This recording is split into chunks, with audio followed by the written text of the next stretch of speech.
Agbe ko ya konegbe ngba ano bumara ano abo ibe ka me fere hu bia ake ya bala bia igbem sese je me tere jin ndo no tu yo wa do yo gbo bu ana mo yo wa agbe mo yo wa do ko chacha yi ni mo ba ba ayo ai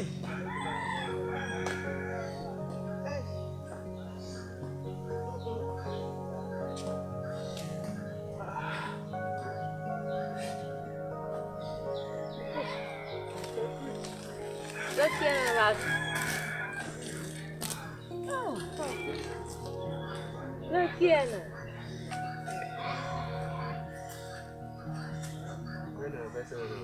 Una hueva sonora.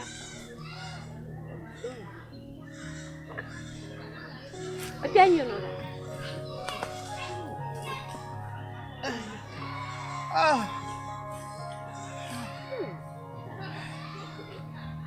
Tiene hueva sonora. No vinha. Como é?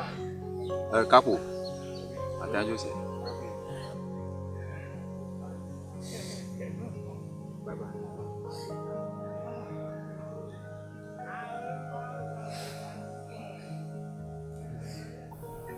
Fonya. Boko. Minha vialea. Eu tô me cuidando. Me cuida lá, Boko. Nana curang kuku. Nana lajima kuku. Anya nyenyo Boko vitati. Doya. No to nya tefa. Mo kuta ko sira rekala bon. Mo chole ni che. Amaya tutu o dokpli. Afie ko kuma jije mo. Ne yiruki na oyo mama de doni. Emi va fia. Nui amaka. Oromi re tefo.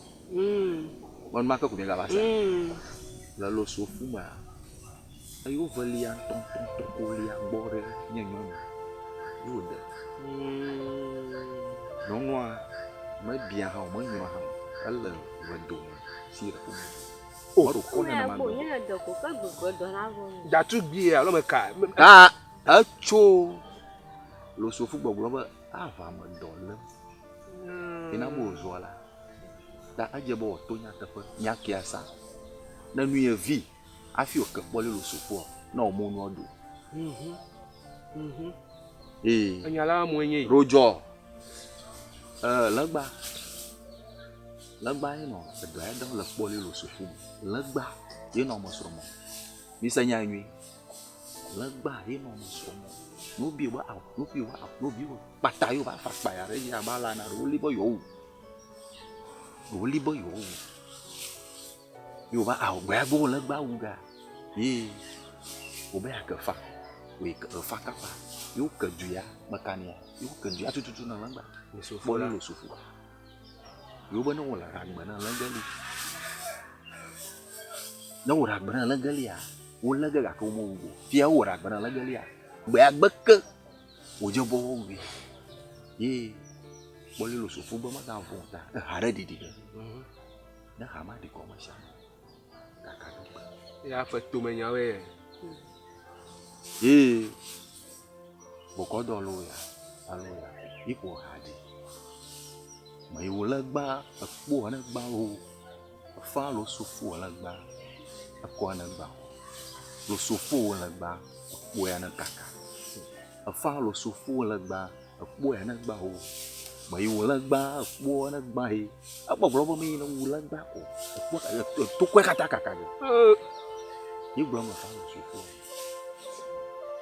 Fa do ro danu o na mi o. Na ma tutu ko le safu han gbe yan. Avu. Fo jojo. Nakpo no ha. Ai, ya degbo. Nakpo vo anlo ma mi o mi ade ko no. E fa ma dala pa o. Nakpo no he ha. Ya degbo. No nu re siare ko. Amoso, nu re siare. Nene ma vo jojo ma. Le po le safu ma. Na ma tutu ogbe. Po le safu. Ta ya vo le di vo a. Nakpo hei ha. Yo le ja wo yo danu ra. Nyonu wo. Yo lo, ita voro na kwe, uchi na hihe. Anga china ganaro. Nene me boli safu bo. Tamia via na yiruki. Me tu. Na bo yo mama romro ni. Lo sufu ma. Ama enya nyonu da gbi ma ro kofu na ma. Na me si. Bien. Maga nyuma. Yo kuna jeji. Na ma da don.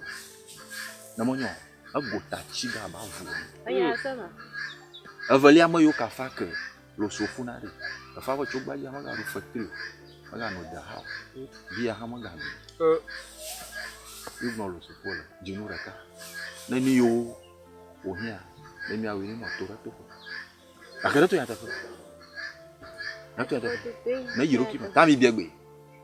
Mi biegbe. Yo ma. O dona bo. Bolu bokuche. Makpa. Gata tu vi. Ko you ama nkwe. Ya gbonu mo samu. Po fi na ba duru ra. Nkwe. Fi na do to fa won. Esene. Gata tu vi.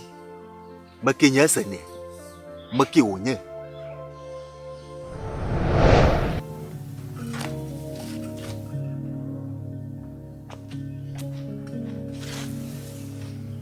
Gata tu vi. Esene. What is that? Yo. Peke ya la fama. Mali. Meke gbonye fa. Oh, manya mo. Opatari. Ma dogo fialo. Ma to gbo wa. Ah. Bo gbo na mbe gbo na gbo otuga na mi alanya ro podi. Ah. Ka do ma himia lo li. Ba yi da ya ba da bola fia. Ah. Ta. Fifi mi pa kun ku mama la pa. Ma la pa mo de. Na do lanya wa gba ga no ba mali o de. Ah, okay. Ya no wala. Afofo na ka yo. Ni nkwi mala bo. Iko bo no. Ma kwa troshi. Ni ga ta fa fa le ga grade. Akwa troshi ni. Ita mo ba. Enyenke. Onwade makpelo. Makpe tututu kaka. Madam. Oma vako vachi. Ta da masusu wamba. Makwe venode. Nama ba washi totroda. Nama ga kpona na. Nama ba kwe paranchino. Ni onto no mo ne afio. Ake onye ba we. Na mo mi ama. Be ke ojo afi na no. E kona fi na na. Ashia maga nyonyomo. Ya takwe. Tama da kuku. Ese kuku ko da mara. Ke wala fe leke oganya mala. Kuku ko da mara la. Ma kuku dam onto nya fi ashia maga laba e chanu. Ni choma makpo, madamanu. Bangi amakpo, madam. Imakpo mafa. Bana hora shibo. Afima choma mleva kbaranu. Agba. Nama nyofia. Nama hang mavoho. Sure. Yako nyagura na. Nyama kun mblibe makono ona anu ngafina vivi. Lekina omawi. Lekina omawi. Asani. Ebunya takawa. Oncho brother gba. Akoko be ku ga. Kama agboji di apa. Atia. Merci. Lagi. Kanya bi gloncho. Penyaka. Ama chichi menye, ala wanta la sanga ko. Oh. Menyapa tsoye papa menya na ba. Ora, nyama bone ama chichi menye funga bunya la. Ah, nto go wenya la. Ntonya. Onya la gbono wo ko la bo. Ya ka gbono. Anye na wo nwa modo aseni. Timblu bonye ya na wo nwa modo. Ga woni nenye pa ni. Ba chako kawe. Gono. Ah. Anyawa gono. Mkhamo ko mwe vya fito. Ah, na matiro go ko. Kana chuna galina. Kenya ba ovali asron. Dolaba muna va yina na makokoko. Ashimang ya tonye jimala. Tidongma? Oh. Como assim? Ah, dentro kurang. Kama kenapa? Ya. Como assim? Kama gue. Eu.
Punya reconnaître que Roda ya bo.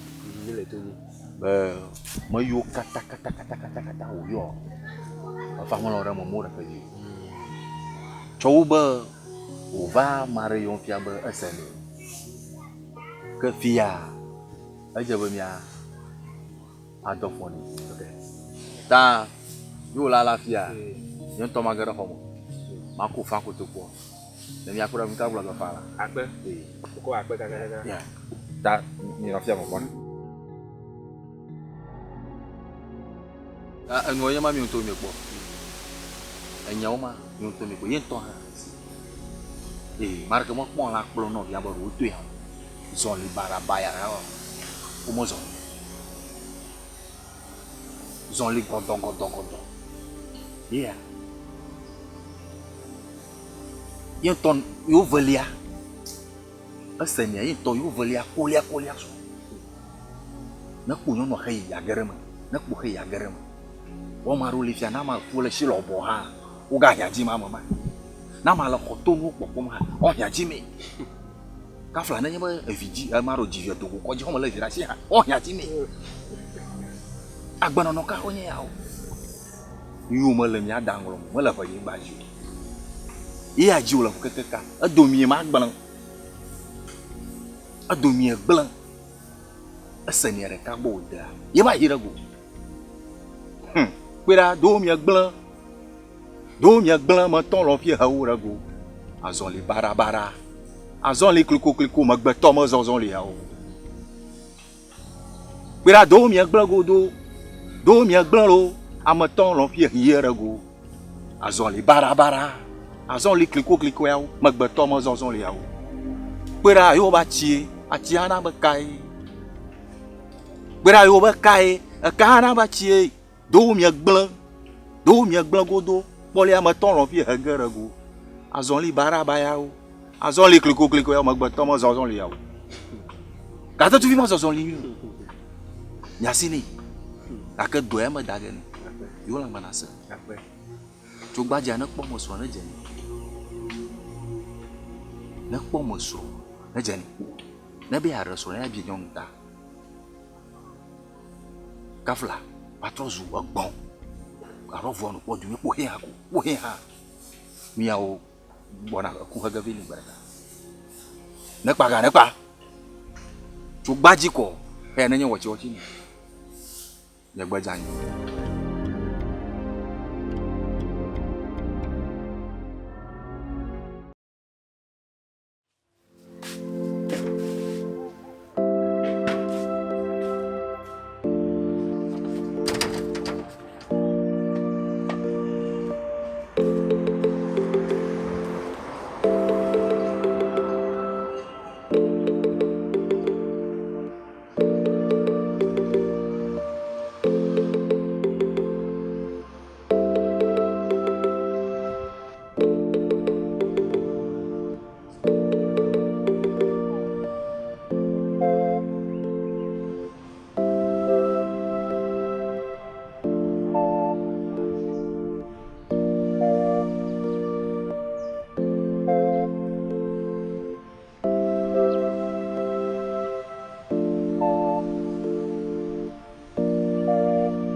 Sana.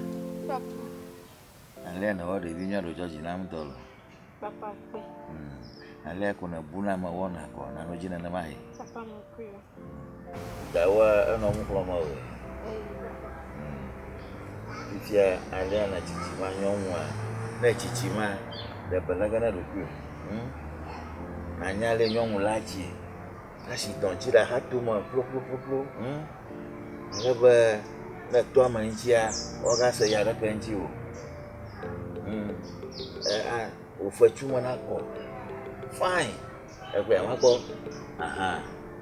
Onoleka eshai. Nyom bitu bejari. Bunona jaje. Ekwera. Aha. Dana lebo no dokunwi edi efamawa. Asia. Kama kaiba dawa. Hebu nyagara nawe.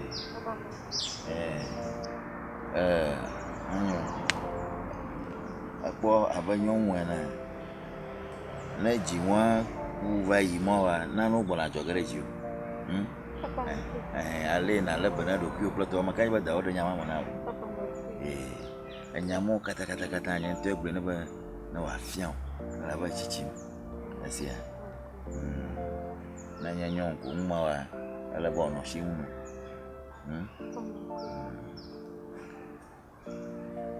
Sana. Papa. Alia wona no moto tronfia. Akale jiba na mo deda fiare haro dogo na ma. Nchuvio mono fodam nawa.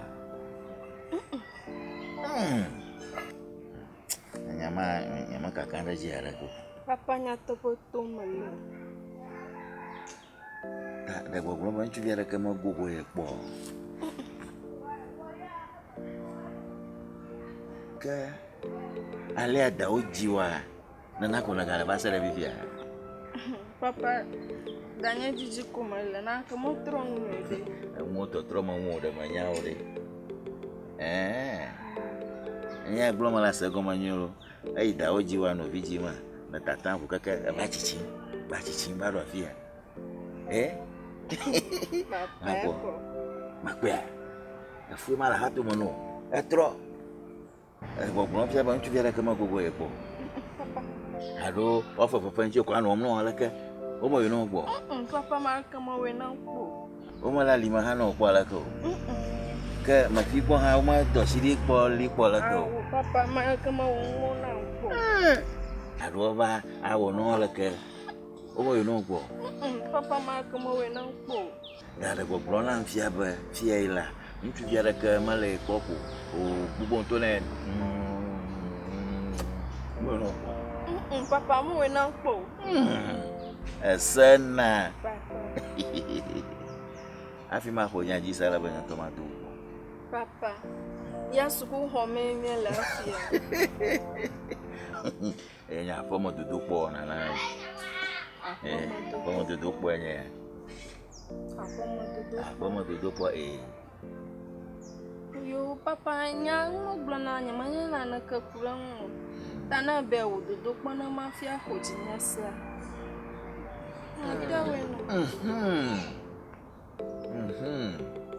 Habla via yo dugo ma gbogbo ara ko. Ba mi ma ko na fian.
Hey, nyama kauma. Dakaje. Afotobi. Owo mo ne la. Makira mo no na bagara anyi gbaji. Ya dokwo mi afia. Maka ba mi ba o dofie. Babla. Hey, manya gwa ma nsa na tota ngma ona la ma. Makeba wo ne ba. Wo manya gwa ma to mo la tangno na nsa ma. Hey, fika na choba la anyi gbaji. Makai. Sister, do do mi ba do la fia. Maka do mi ba o dofie be ma anyi gbare fufu e to bi e ma mara ma anyi gbara fi o do mi ba o do laji. Nya ma bia me ma. Ati ho ji wo de ke ma wo ne ma oblo we na bia mi nye. Anya ma bia o ba ma gagara to mo anwo kala to mo no ma nsa ma bia ma ke do mi ra anyi gba e je gbo mo la nu. To igbe ti e do mi. Gba ti abe fufu o lo ye to bi e ma mara ma anyi gbara fi o do mi laji. Be e du poto ho do mi ba ngun ji e. Mi ma nya go lo. Mi ma to igbe ti akona be bia. Kaka ma mi enku ma vu ami bu afie. Kaka na mi ka chebo yo tra yin po. Ka mi no fie ma gbada ma nya gwa na to tan na be na gbati. Gbati enya ma ka gbati be fufu ma anyi gbara la fie.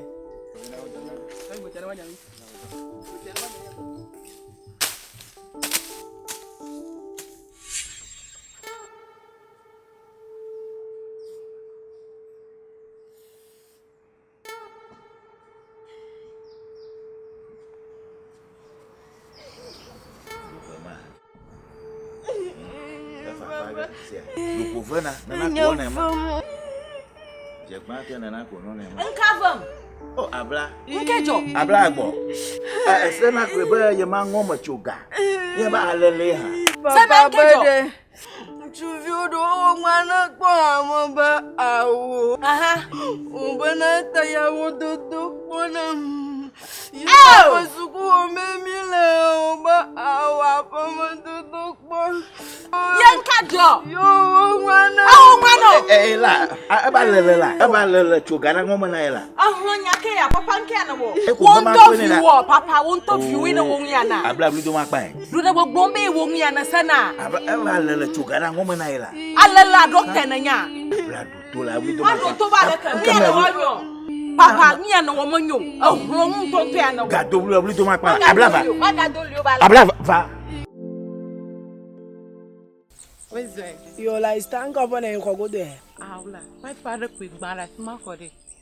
Ima bono we na ma for abole ki wo me. Leki na garage nyala. Domola wo nya van fi bayi. Anye bayi da drama. E bo ma to gbo mo e ba do de chi agbo le nya ma yin gba ma ji. Na ma ba ko ra lo. E ko mo ko ra ka je yo mo fo le nya ma yin gba de ki e ko le de chi agbo. E ko le ji ham. O ham adoji mo to no to na pe anya ba pato la gblema na yi. E ma bi agbo ba de nkejo. O je se yin gba to fi o ba nlo ha. Yo balaka. O nyira nwura nwunya. O manya nya fi o pagbo kana la nya mabu na ma ha anya vovo ma bi obede. O fofo lo to bi o ma mare manyi gba la fi e. Yo choko ba la ji ha ha. Adala manya rasta maro kuku poyo. Ozo ba manya bi amade. Ayama yo ma nfu na na ma ha. Ai ma ya do yo ra nyi gba je nya gba ti anya mai ma be bi. Bo yo npa won nyi gba ji. Ta mama ko na mo e ma jiba ma e ma chu no e ma ba da background ma ba bi obede. De mi dra nyi gba na gba ti nya ma nya ba nya gbozuma kamale ye talo nkan chie. Aw. Ni wonya na kecho nyi gba da dran. Alu ni wonya na kecho gbeti dwa mo do dorura bo ve fo nyi gba ni wonya na kecho. Da ni vi ni ma dra nyi gba. Ni wonya na kecho nyi gba da dran. Ni manya. Leke anyi gba da ka pele mi asi ko nya madre ko o mi adu to ka mi sego. Aw. Ni wonya na kecho mu. Sister, anya lift ya konya ba mi chofia tin. Mi ayira gbeti papa mo. Gbeti ma ndun, poto mi odu motor ka mi dudu mo. Yo ko ifa gato nyanya, abi e ba shi mi amana na ka je pasa so mi na mi be bia ma la gbo shira ka ma na kona. Ojina fa. Manchuma no ono ni nkoma mashi anigba homa mashi by force a. Yenyi magomo oje. Mi o mi atomo kogo. Ye magomo oje. Ta Sister, I ma va gbo fi e cha fo eji. Nya zo mi ayi gbo pa ma mi adamani na mi awuga owu mi laji. Na nya gato ha mi ma ko gba ba pop de ndudu ya gbati araka. Mo yo nyi mo la ma nya do mo to raka nyi mo. Ta zo mi yi gbo owe nya chichie. Ma ka shi pipo nya ya o. Oji na fa. Masiba maliu agbogo ga fie. Na gboza ya mare a chondi kanya nya foren na leke na leke o nya fi de vi mo na ba no mi oba ni gbaji anu hama nya sagoma oda na mana mi abra nya nya manya na lakachu ani ifa mo dodore mi o mi fa ni gba vi ma banu ve ha nya nya manya na lakachu ya masanga gomo nya nya masago da na kpomo yo ngangro ha tota tiare la wo mo lo le ready ba yo wo o na kpomi ajogla ma ti mo ba ro gbo fie anya ba na na jo nya tepo mi so re nya ya manya yi gbeti gbo gbeti ma ba we na mare ko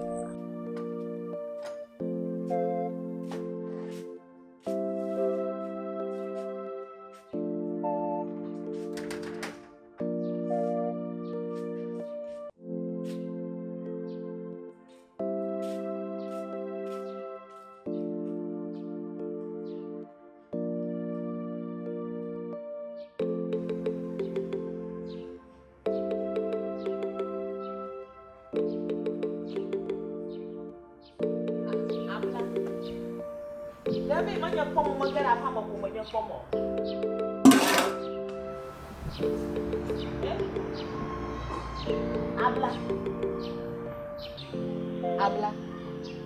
Hablan que o. Hablan que o.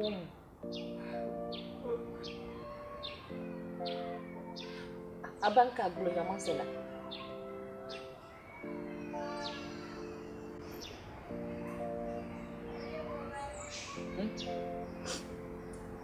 Hablan que o blinam lá. Mo pape na joko nung mau. Ishay ko mau, joko nung mau. Engka papa o. Dupua. Habla papa dupua. Ya na joko nung mau. Habla fufua dupumia. Mama chisha ba. Kawo dupumia. Mo papa long mau okpa. Kawo dupumia. Abla. Nki fufu wa wona mi glonya namla.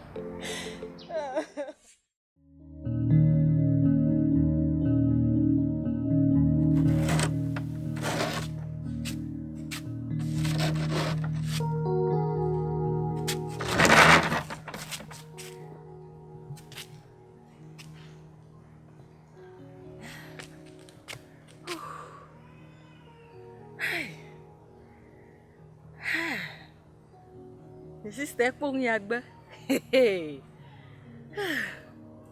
Fukoji ala gbaji ala. Oh, fufoji.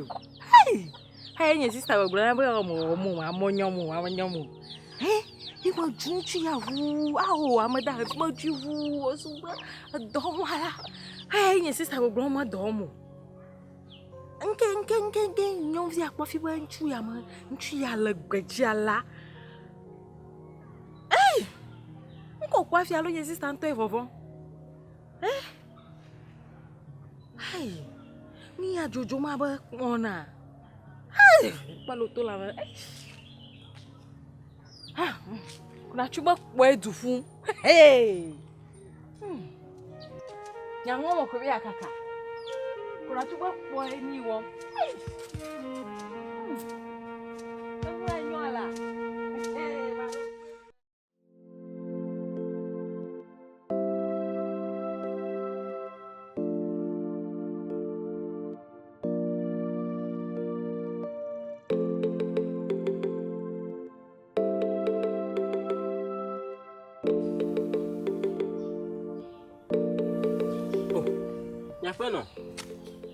Oh, nyapa no. Aku kena gali kuoka.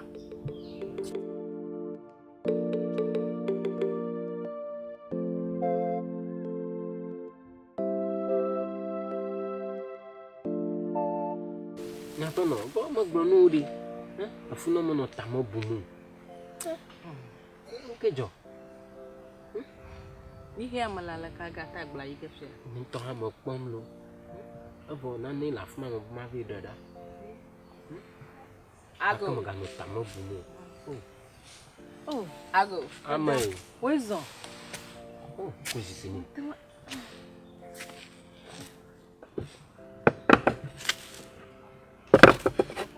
Non, wezo. Ya no wezo lo.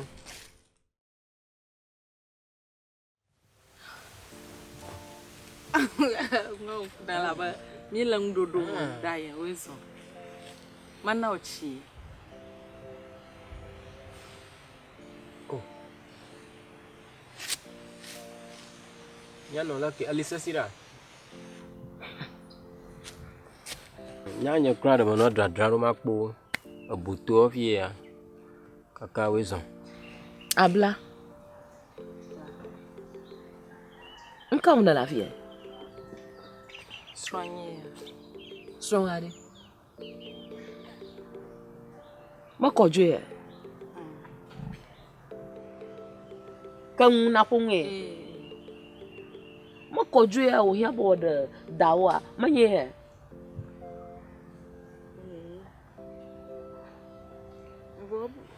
Abla. Ntu ya be ya de dawo. Ya gbona va bobo yiro fie goji makpa tu mi am va mi o klo fi aba didi engodo ene be yesu enye he nkijo masenya nto nkijo Miano. Nyatepe be if da ima be madre. Kaka ava jobe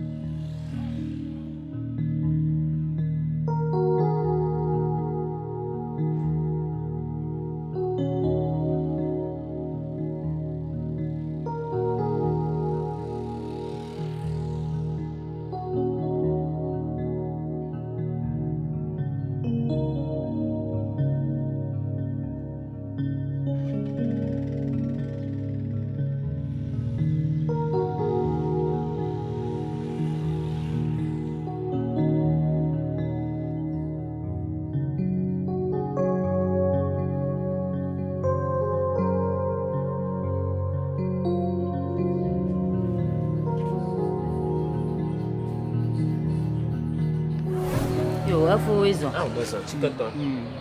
Okay, la siama. La siama. Nya gbonya fa. Nya ha gbonya bokokwe. Kaka joviara kwelama. Joviara lama.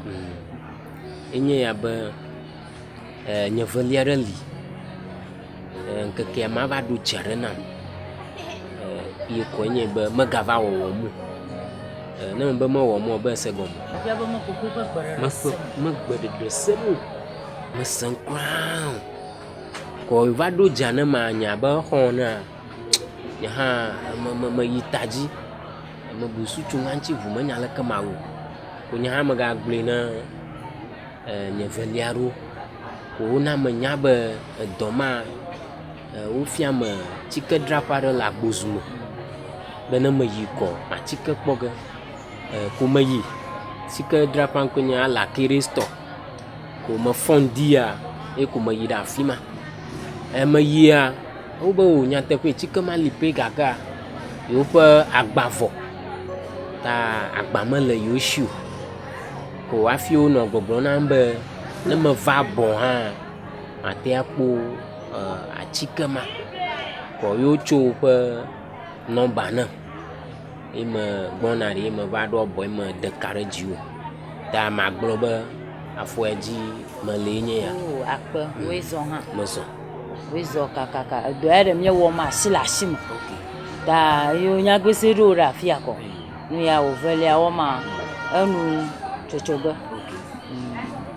Da ga ka nwi ka le won ko nya ba atika da sha da lu shang wo ma ele ga ka ine ba ye pa vele anyu ba o vele antona ava gbogbo ako won ma na mnwe because esekpe roro la tika zazanchi da ne nya ba ye ntovo ba ko ma na mnwe yi ke adegone maka ke ejaba majine maka da anyu ba ye ntona va chiketo Efo fia ba into kuku ava o ejaba ye ntona va e ma te akwe yini awa matan ala tututu enu awa mata blogger mu ala ba government po sekpe roro je mi zozo mro gba lo le mi asi da anyu bana ye ntona va agbugbo akonu tututu wo ma ogbugbo akoma na mi prosesu ba matan ani atika anyu ba ye ntona va da la ba ntona va ye ntona va gbo mi afia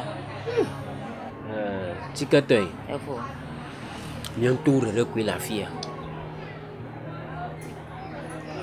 ni jori hamakata ma jivia va yide nyanto ji ma jojo oh Efo ma ja gbaure mo ta bi la na re na ka bia je bana ha bia re go mare na anya chikare afian no wo na ha galam manyu ma ga we aso esema e jabi na galam abia na kere na ha garagu akofia mare no nya chikara wa afian na manyu o sha ya nwa ngblem ko lolo nu na hanu vavasa manyu ma ga we aso kayo nya wonte no wo ma le ko wo me akugba do ma na mwe masi ni jori mo ku ba ko funa kata fa ayo ku do ya masa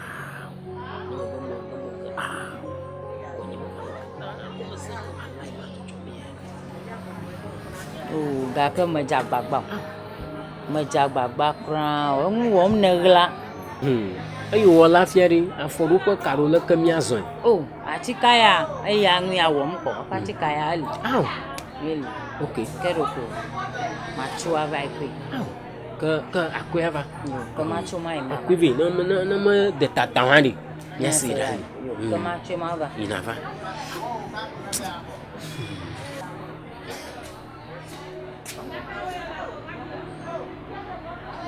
yo Efo ma gbo atika yin okay ele pie do gawo ele pie do ga patimanya ah ucho no akata ko ya eya kata ko ku he on do gana we ya aw fafare ko ndo mo chung pa ba yo yan ba garuba da aleka ko na zage nya ba manu na ahawa hasasawa ka asam marafu ndi bra afi onya chidudu ko na adu atutu adunchi amichia lakini nyeba nuna hasasa tafi ataham onye Peters na foko nti klefi konko sutoma nana ma ko ku he o kata ororo Ebele pieto ga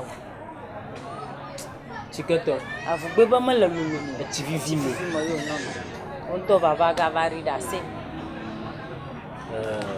Dongwa adakpe nu. Abali ne glebe mele lulu mo chivivimo lari. Me na ndog na me wo ndo anyan kosege. Nka ponu na nyamia.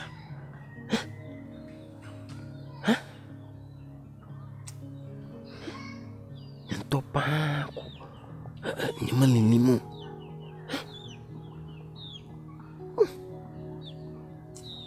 angok blame ya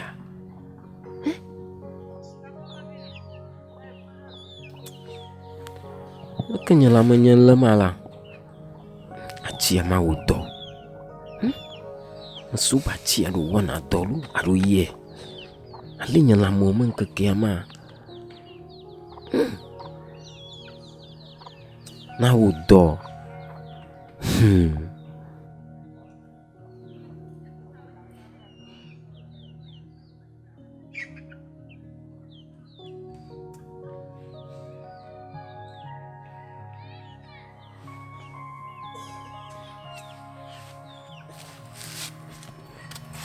Kordzo fique ina. Oh. Fique ina, fique gashina. Devia dar ya. Aula afiare nkoma sari. Afi. Nyekra fio kwe suro ma fa yamalo. Ta fite na baba ngoya. Devia dar ya. Ta de na kala mi figa. Uri. Kama bogano baba mi. Wezo. Oh. Ishe na mo va ko ma fomo no.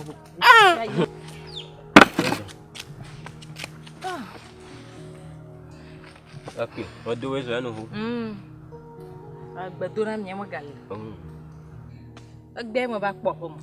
Aya kra usela goji. Fiade ko yime le ha dadraro me ma kpo botoro. Afi o ha no. Fi na yi na agbe na no nyi. Chonyi choma ko na va mi agbo.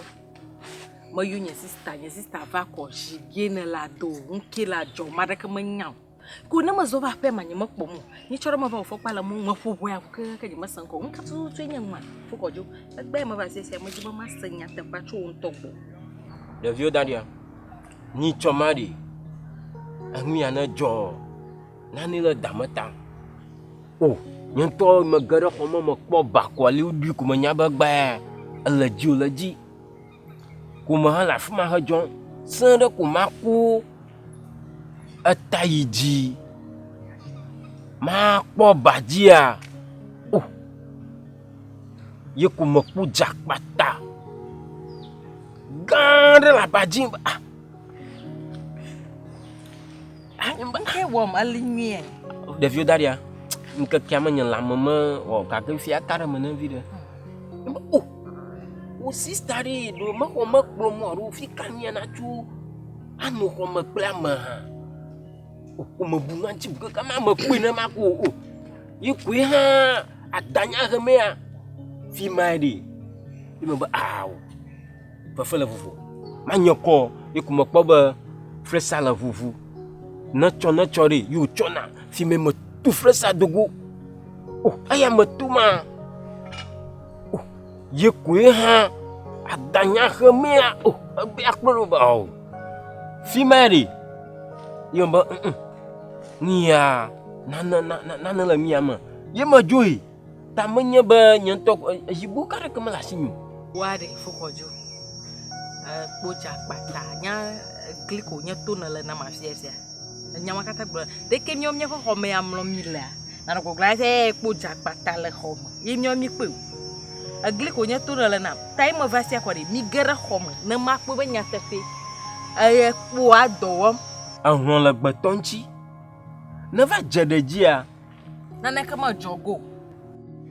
Chumi gara homa na miakpo. Wa makpo da de. Maputa pe bolu. Nana kama yo jogo. Chumi jo. Ahon la gbatonchi. Ni jo.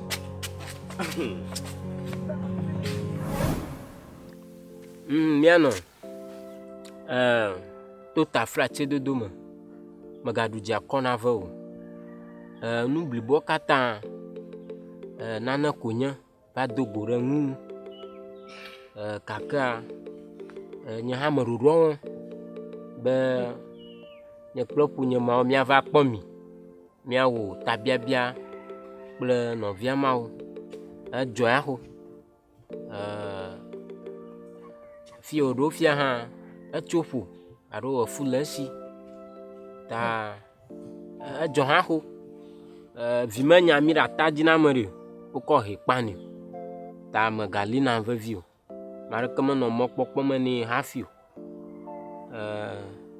mi va ge ne mi va ko ale le ko mi awe kata na zado me jeshi moya to gana lawa maga to moreke mali na gato na to jeva gbonya ko mi klo me ke cha hama mi klo me ke cha dodo wo po hama bana na be ye dodo ne yo va gbonye klo po mo to ka maka nyemo mo ntoji makpo nya po mo mi kla maka mi wonka na mi va wonka na maka azubere me be makpo aboto ha fi ne va jemita que ma do ta fracture ma ayi ma va ya fa no que aku botura ma va ta mianto miamo vakata abla kunyanto kata mianto mi ofia goji fia ko munyo kata mi ofia kata ko ajuji na mi vivim na mi nya popo na mi ajuji na mi na na ko de ma nya sister be ma nwaji mo de ta daosro ntu ye be re dawa ne va ho awo nya da gbo be fufu ya be ma ji mo ebe ma Boro do kechi mo me. de ebe ma monyomo ma ni wo mo ma na ble ko nkumbe ma ji mo ko ju ma monyomo o ma le ko de amara ebe ma ji mo de onye nkumo mo kona o cha gbogbo e kata ri na lo nkumo mo ko osumu ya na bi ava okori akpeno nya ba ala na bi a we roku ye heko ye na jogbonya vada ogbo ala na bi ava we roku ye heko ri akpeno magle no lo mare ka magaro fogbonyo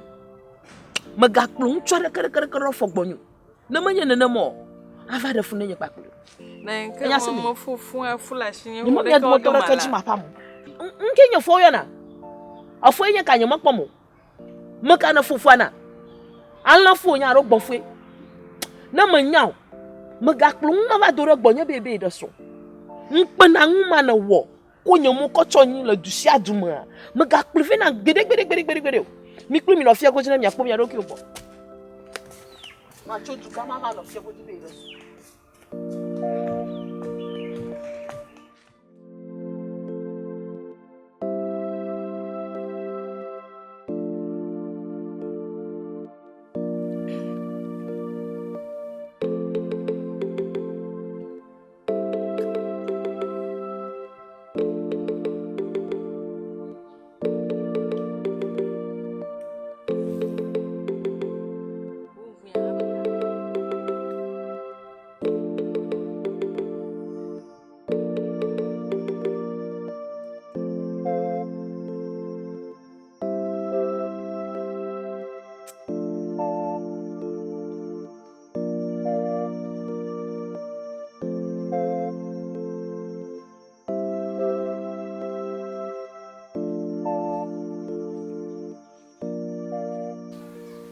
abla ada oh wezo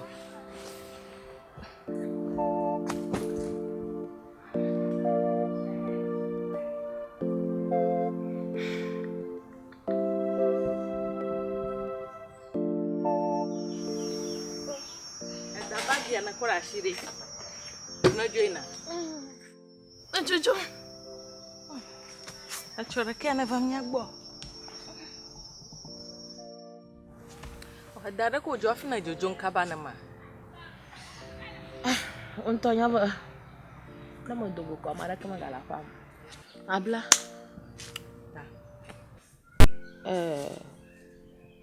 nwita mo va choma kundo enye jinwa do wenye ya enonya de glona kakenya mu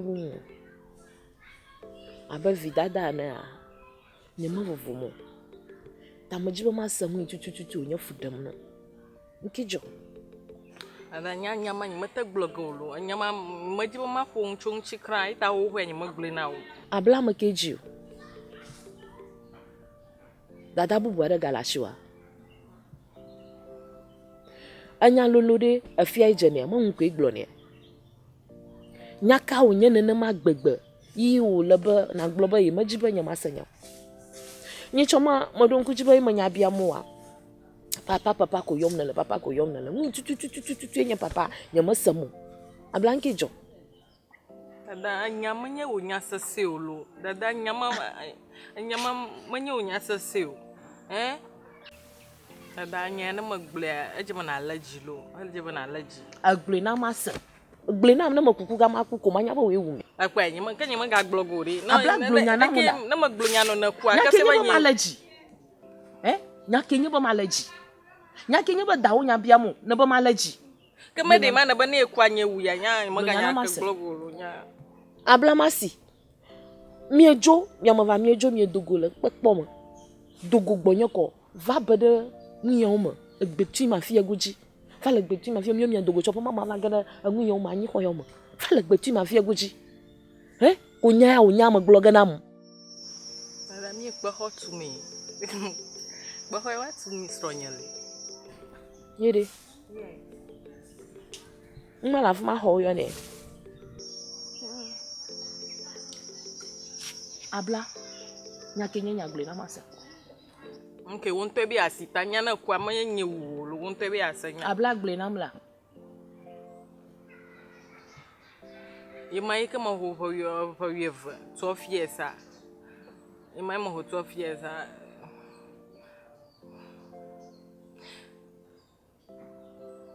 You might more 12 years. Ye papa. Papa wonka. Leka kuneje nyango mochu ni choma he papa wiya papa wo monyo papa. Nka papa wo. Gle na gba ha po yom na galera. Papa wonka.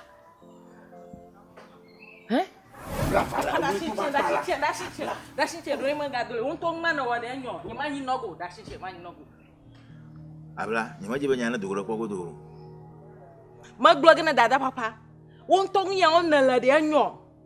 Ohlon ya wom na la de nya wa nyo. Abla. Wo amaku na check na ya amaku na check na. Ye shey ko wo papa kwa amaku na check na. Manya ba hlon wom ye lo de. Doctor na nya. Doctor na nya. Ne maku na gwa be ya check na no nwa wom na nya ha. Anyo na ma. Bobala. Ma bobala ka hlon wi ma onala. Ntu ho mo no ya wom hlon wi ma onala. Abla, anya bofu. Ano biyo bala. Anya ba fofo anya ba ye ji ma fi ye shey ko na ba no nya check ma. Anya ba ye ji ma fi ye shey na no nya check ma. Aponfo yi mo wona ima na wa aponfo tontonto ikamu wona ima wona la de mian. Aponfo tontonto ima wona la won chuji nyi se ba kwedare senaji ndoku chuja chi ya. Mo fuflaga no la. Acha ko na woni. Nyama wunya mode. Ye yi ka nyama wunya ina no ma afla hu no ma afla kai no. Ye na no nwa wom nam. Fifse nyama galon logo. Aje ko mo se yi ka mo hopa wiefa. Kai na janya go mo blog ni dada. Akpo vito laga. Anya fufu man kuma shi don alaga. Anya ba fufu nye nyafi ye shai kuna no nya check ma no anu ni wona mia. Ma blog na dada. Haye ma blog na dada. Abla. Na wo da shad ha ma blog na dada. Ma fuflaga no. Na flaguna na flahi ha man shang na ma blog ko ma blog. O nchu ho gayi ya. Manya ba e chiode mia towe ma yimia papa. Abla, dauna ga sanya yo. Abla. Ma ba dauna ga sanya yo. Dauna ga sanya yo.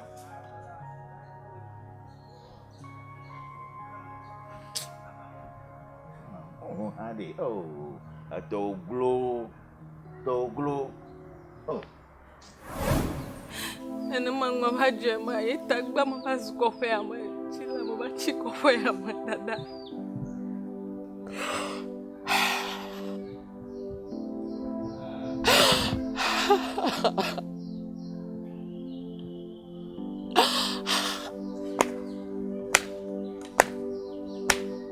Dada kwa Dada kwa maguli no banya ni machi ma na